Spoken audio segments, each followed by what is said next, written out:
Hello bachchon, let's read this question, and the question says that the parabolas ax square plus bx plus cy is equal to 0 and dx square plus 2ex plus fy is equal to 0 intersect on the line y is equal to 1 if a, b, c, d, e, f are positive real numbers and a, b, c are GP.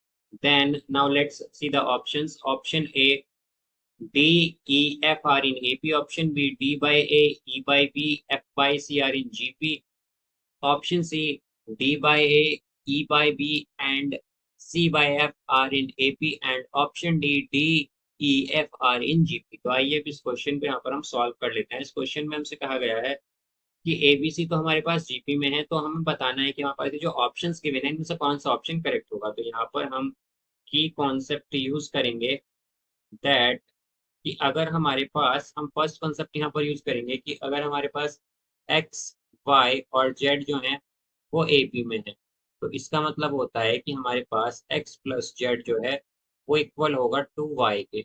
और second हम use करेंगे कि अगर x Y Z हमारे पास GP में है, तो इसका मतलब होता है कि हमारे पास जो वाई स्क्वेयर है वो इक्वल होगा एक्स जेड के। तो यहाँ से अब अगर हम देखें तो हमारे पास इक्वेशन क्या गिवन है, हमें इक्वेशन गिवन है a x square plus two b x plus c y is equal to 0। A x square plus two b x plus c y is equal to 0, ये हमें गिवन है। अब आगे हमसे कहा गया है कि ये इंटरसेक्ट करती है ऑन, ये जो पैराबोलाज हैं ये दोनों ये इंटरसेक्ट किस पे करते हैं, on line y is equal to 1। तो हम क्या कर सकते हैं, y की वैल्यू 1 इसमें पुट करेंगे इस इक्वेशन में, तो हमारे पास क्या आ जाएगा, a x square plus two b x plus c is equal to 0। Because y is equal to 1 को ये इंटरसेक्ट करते हैं, तो यहाँ पर हमें y की वैल्यू क्या करनी पड़ेगी, 1 पुट करनी पड़ेगी। अब यहाँ से हमारे पास आगे एक और कंडीशन गिवन है कि ए बी सी जो है ये जीपी में है। तो अगर ए बी सी जीपी में है तो इसका मतलब क्या हुआ कि बी स्क्वायर इक्वल होगा ए सी के।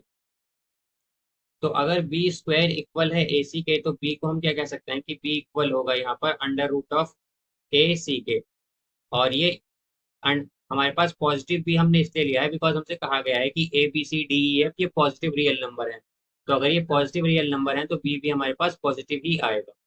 अब यहाँ से अगर हम देखें तो ये वैल्यू हम पुट करेंगे इक्वेशन में, तो क्या हो जाएगा, a x square plus two b, b की जगह हम क्या पुट कर देंगे, two under root a c x plus c is equal to 0।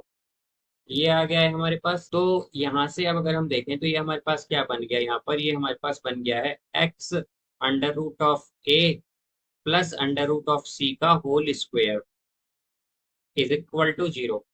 तो यहाँ पर ये हो जाएगा x under root a plus under root c is equal to 0। तो एक्स की वैल्यू क्या आ गई, minus under root c by a. ये हमारे पास x की वैल्यू आई है। अब हमारे पास सेकंड इक्वेशन क्या गिवन है, ये है d x square plus two e x plus f y is equal to 0। तो ये है हमारे पास d x square plus two e x plus f y is equal to 0। अब ये भी y को इंटरसेक्ट कर रहा है, यानी कि y इज इक्वल टू 1 को इंटरसेक्ट करता है, यानी कि y की वैल्यू यहाँ भी हम 1 पुट कर देंगे। तो ये हो जाएगा हमारे पास d x square plus two e x plus f is equal to 0 because y की वैल्यू हमने 1 पुट कर दी। अब यहाँ से हम अगर देखें तो ये हो जाएगा, हमारे पास x की वैल्यू क्या आई है, minus under root c by a. तो जब ये वैल्यू हम पुट करेंगे x की यहाँ पर, तो ये हो जाएगा d minus under root c by a. जब हम पुट करेंगे तो ये आ जाएगा हमारे पास minus under root c by a का square plus two e minus under root c by a और plus f is equal to 0। तो ये होगा d इंटू माइनस का स्क्वायर क्या होता है हमारे पास, हम जानते हैं प्लस होता है। यहाँ पर ये स्क्वायर रूट का जब स्क्वायर करेंगे तो ये हमारे पास से आ जाएगा सी बाई ए और minus two e under root c by A plus f is equal to 0। तो इसे हम लिख सकते हैं यहाँ से d c by A plus f is equal to two e into under root c by a, ये आ जाएगा। तो यहाँ से हम अगर देखें कि ये जो c है, अगर हम इक्वेशन को बोथ साइड c से डिवाइड कर दें तो डिवाइडिंग बोथ साइड्स बाय सी। तो सी से अगर डिवाइड करेंगे तो क्या आएगा, डी बाय ए हो जाएगा, ये तो सी से सी कैंसिल होगा because plus F by C is equal to 2 E. अब यहाँ पर अंडर रूट सी है और डिनोमिनेटर में हमने सी से क्या किया है, डिवाइड किया है यहाँ पर बेसिकली से, तो क्या आ जाएगा under root of C into में अंडर रूट ऑफ ए भी है तो इसे हम ए सी ए लिख सकते हैं या ए सी लिख सकते हैं अंडर रूट। तो ये आया है हमारे पास।